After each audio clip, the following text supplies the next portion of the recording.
नबी करीम सल्लल्लाहु अलैहि वसल्लम जो इरशाद आहे त जंहिं शख़्स जी हिकु नमाज़ बेफौत थी वई उहो ईअं आहे जीअं खंयसि घर जा भाती माल दौलत खसिया विया हुजनि। नमाज़ जो ज़ाय करणु घणो करे या त ॿारनि बचनि जे ख़बरगिरी में मशगूली जे करे या माल दौलत जी कमाइण जे लालच में थिए थो।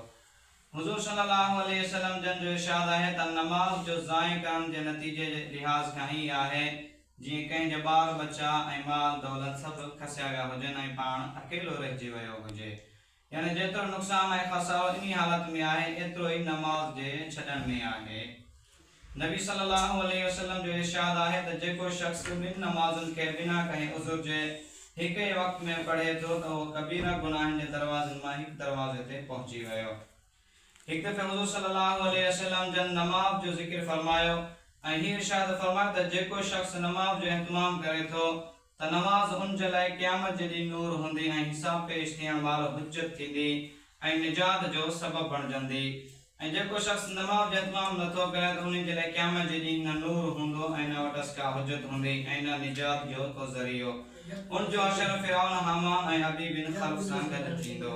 फिरौन खे त हर माण्हू सुञाणे थो त कहिड़े दर्जे जो काफ़िर हो, एसि ताईं जो खुदाई जी दावा कई हुयईं ऐं हामान उन जो वज़ीर जो नालो आहे ऐं उबई बिन खल्फ मक्के जे मुशरिकनि मां इस्लाम जो सख़्त दुश्मन हो।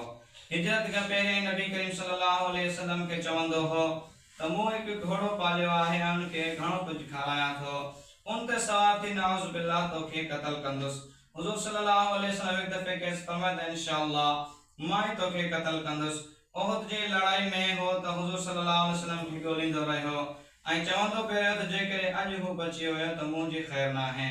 हमले जे इरादे सां आयो ऐं हुज़ूर सल्लल्लाहु अलैहि वसल्लम जे वेझो पहुची वियो। असहाबनि सभु इरादो कयो त परे काई खेसि ख़तमु कनि, लेकिन हुज़ूर सल्लल्लाहु अलैहि वसल्लम जन इरशाद फरमायो त अचणु ॾियोसि। जॾहिं हू वेझो आयो त हुज़ूर सल्लल्लाहु अलैहि वसल्लम हिकु सहाबी जे हथ मां पर्ची वठी खेसि हईं, जेका ॻिची ते लॻसि ऐं उल्टी रहड़ संदसि ॻिची ते अची वई। लेकिन इन जे करे घोड़े तां ख़ौफ़ जे सबबु किरी पियो ऐं केतिरे दफ़ा थाॿा खाईंदो ऐं भॼंदो रहियो ऐं पंहिंजे लश्कर में पहुतो ऐं रड़ियूं कंदो रहियो त ख़ुदा जो कसम मूंखे नबी करीम सल्लल्लाहु अलैहि वसल्लम क़त्ल करे छॾियो। जॾहिं खेसि काफ़िरनि इत्मिनान ॾियारियो त मामूली रहड़ आहे, गिणती जी ॻाल्हि नाहे, पर हू चवंदो रहियो त नबी सल्लल्लाहु अलैहि वसल्लम मके में मूंखे चयो हो त मां ई तोखे क़त्ल कंदुसि। ख़ुदा जो कसम जेकॾहिं हू मूंखे हिकु थुक बि हणनि हा तॾहिं बि मां मरी वञा हा। लिखनि था त संदसि रड़ियुनि जो आवाज़ अहिड़ो ई थी वियो जहिड़ो ढगे जो आवाज़।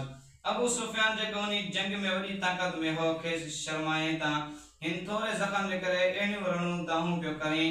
हुन चयो त तोखे ख़बर नाहे त हीउ धकु कंहिं चाहियो आहे। ही नबी सल्लल्लाहु अलैहि वसल्लम जी मार आहे। मूंखे एतिरे क़दुरु तकलीफ़ थी रही आहे, लात ऐं उज़्ज़ा बिन मशहूर बुतनि जा नाला आहिनि जो कसम खयईं जेकॾहिं हीअ तकलीफ़ समूरे हजाज़ वारनि में विरहाए वञे त सभु मरी वञनि हा।